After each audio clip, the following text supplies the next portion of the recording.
Hello, friends. It's wonderful to be here. I realize that this talk is the one thing standing between us and dinner and drinks, so I'll keep it short. This is my first time in Ireland. I've been told since I arrived that I have a rather Irish name, Matt Flannery. In particular, people say, "Oh, that sounds like you're from Galway," when I say that name for some reason. So I plan to go to Galway, in particular the horse races, in the next few days. So I'm excited about that. I'm going to speak a bit about the nonprofit that I started called kiva.org and talk a bit about the story behind it and how some of the concepts may or may not apply to some of the challenges we're experiencing here in Ireland today, although I don't want to overspeak that because I know very little about Ireland. It's just my second day here. And I'm a computer scientist.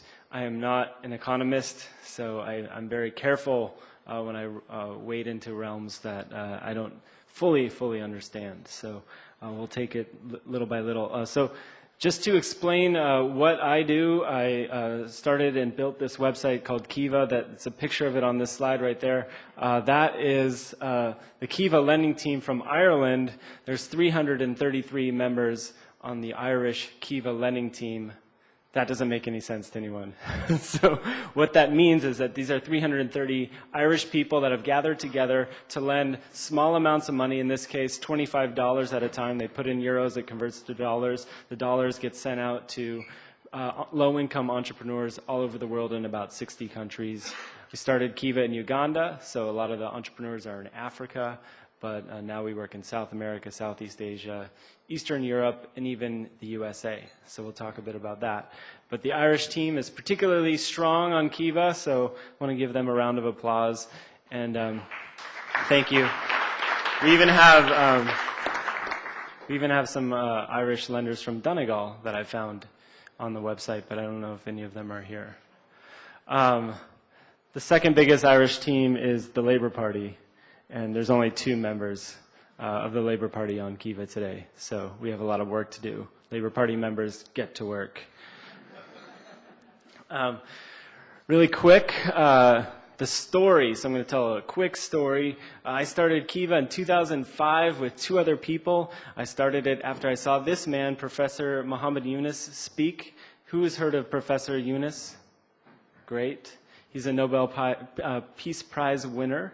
He started a microcredit bank in Bangladesh where women deposit money and borrow from each other from the website, from the small bank. And he said something very, very interesting. He said capitalism doesn't fully capture all the sides of our human nature. So people have a side of our nature that is selfish, that wants to amass resources, that wants to grow and protect and dominate, but we also have the side of our personality which wants to reach out and to help each other, which is very cooperative and unselfish. And he said something that capitalism doesn't fully capture that side of our personality, which is a really, really powerful side. And I got really interested in that notion, so I took time off of my job. I was a computer scientist programmer at a company called TiVo. I was helping people pause live TV every day. That was our mission. I was programming in Java code, and I decided to go out to Uganda to volunteer at a small bank that was giving loans to women to start small businesses out there. And I was really, really inspired. I think the main thing was I had an image of Africa as a fairly depressing place. I had a stereotype in my mind full of, disease and starvation and warfare.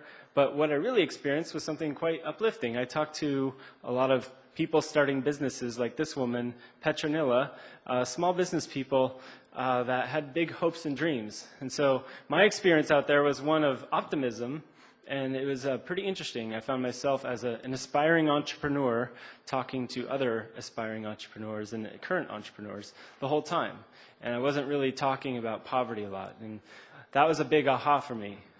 People, even low-income people that are having hard times, don't really like to talk about themselves as being in poverty. They don't like to talk of themselves as victims. They like to emphasize the future.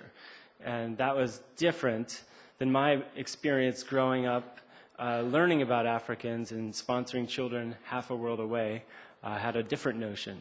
And so I thought, I would like to bring this more uplifting entrepreneurial dynamic back home to my family and friends in San Francisco, California, because I felt like surely if they had this experience that I had, they would want to get involved too. And there's a different way to get involved. You can partner with people in business rather than treating people like the beneficiaries of your charity and as victims. And so what I did was I went home and I built a website to list businesses on the website, and people could engage as lenders, not donors, with the people. And so this was the first woman that was on the website. Her name is Elizabeth Omala. She's a fish seller. She sells 3 or 4 fish on the side of the street every day. And she wanted to get a $500 loan so she could buy 20 fish at once and have a freezer to put the fish in so that she could store the fish overnight, buy in bulk, bring the price down, and increase her profit margin. Entrepreneurs all over the world understand these very basic concepts. And if you just give them, a few dollars, they can really, really do big things. And so it was that idea, let's give Elizabeth a $500 loan to see if she can expand her business and put her kids to school and stuff like that.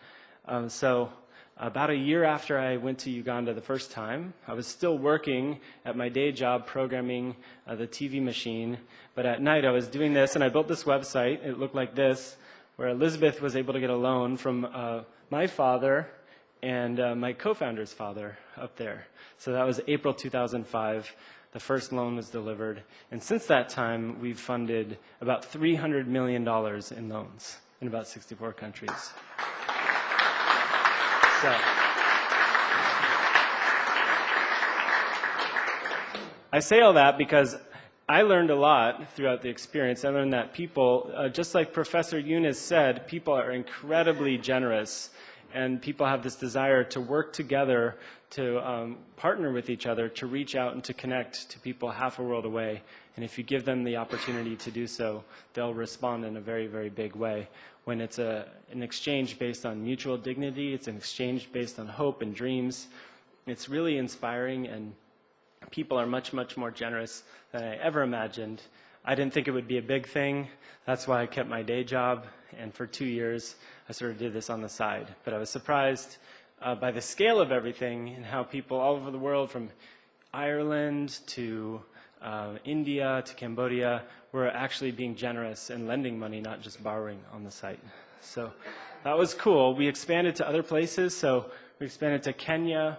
And for the first few years, most of the people on the website were African women, farmers, sort of the most popular loans on the site. This woman got a loan in Kenya to buy a goat. In this case, she bought a hybrid goat, something more like an energy-efficient goat.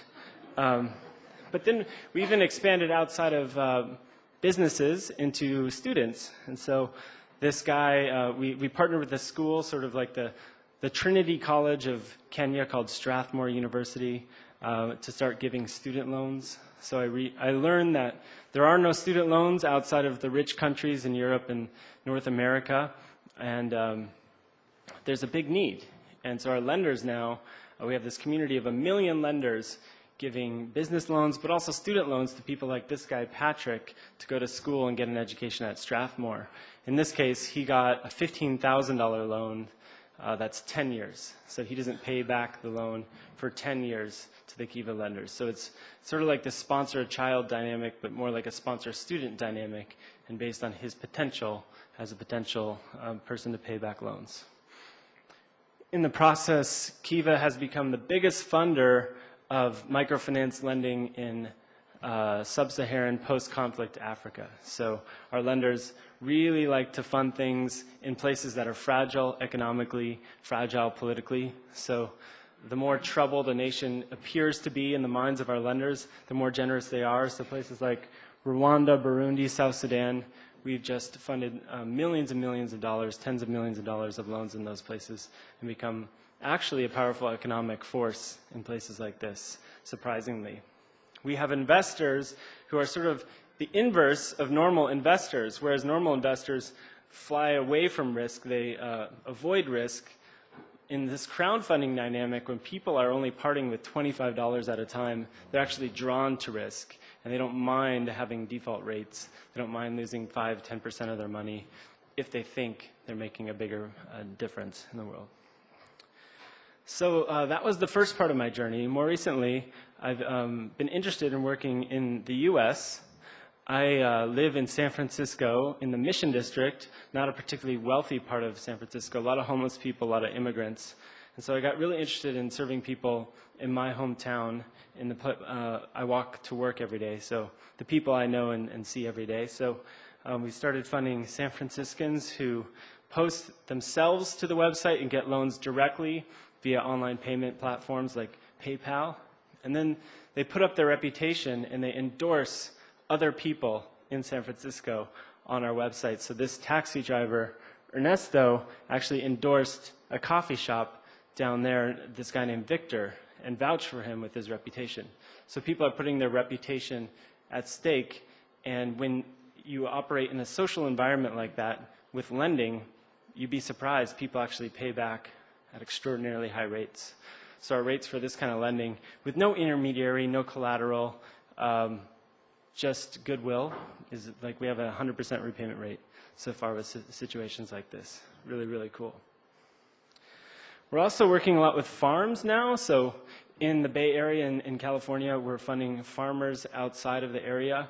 And our lenders inside of San Francisco are interested in funding farmers outside and participating as customers, not only financiers. So it's interesting relationships with your food where you can invest in the production of your food and then contact them and they will mail you, CSA boxes full of organic vegetables and stuff like that. So this interesting dynamic where investing is becoming sort of blurred with consumption. And it's something that I don't know if in Ireland it would work, but that's kind of one of my main questions is, would a dynamic like this work in Ireland where people could lend to small businesses and then interact with them as investors, but also customers at the same time? I think there's a lot of promise. This goes back to an ancient dynamic that I'm really interested in. I've traveled all over the world since I started Kiva 5 years ago, and I've encountered this concept of mutual aid or mutual reciprocity or barn raising in almost every community that I've been a part of, whereby there's this dynamic where people help each other with the expectation that in some time in the future they will get helped, whether directly or indirectly. So in North American history, there's this very common concept called barn raising, whereby it's too expensive for an individual farmer to build a barn, and there's no bank that's going to build a barn. So in the 1800s and 1900s, early 1900s in the US, farmers were sort of obligated to help other farmers build barns. And that's a dynamic that happened in my ancestral past in the US and even in Ireland, but also has happened all over the world. In sub-Saharan Africa, there's this concept called Ubuntu that Desmond Tutu speaks of all the time. It's the concept of mutual reciprocity or interconnectedness of all humans. He says something like, a person is a person only through other persons. And so this is sort of my dream for my career, is to sort of bring this dynamic of mutual reciprocity that exists in every community all over the world onto the internet for the first time, and to create this massive global digital village of people helping each other with the hope of potentially getting helped back sometime in the future. And this is a really, really exciting time. This is the first generation since Adam and Eve where every person will have the option to be connected with every other person. Within my lifetime, it'll be possible for everyone to be contacted by every other person through the mobile phones, social networks, and the internet, which is sprouting up faster than you might think all over the world. So we can actually reach farmers in Kenya now right onto their cell phones and text them loans, 0% interest loans from the internet in about 3 minutes. And they're texting us back and paying back their loans about 99% of the time just from their mobile phones. Some of the most far-off remote parts of the world, which is really, really exciting to me. So anyway, that's what I wanted to say. And now I hope we can have a really, really interesting panel. Thanks.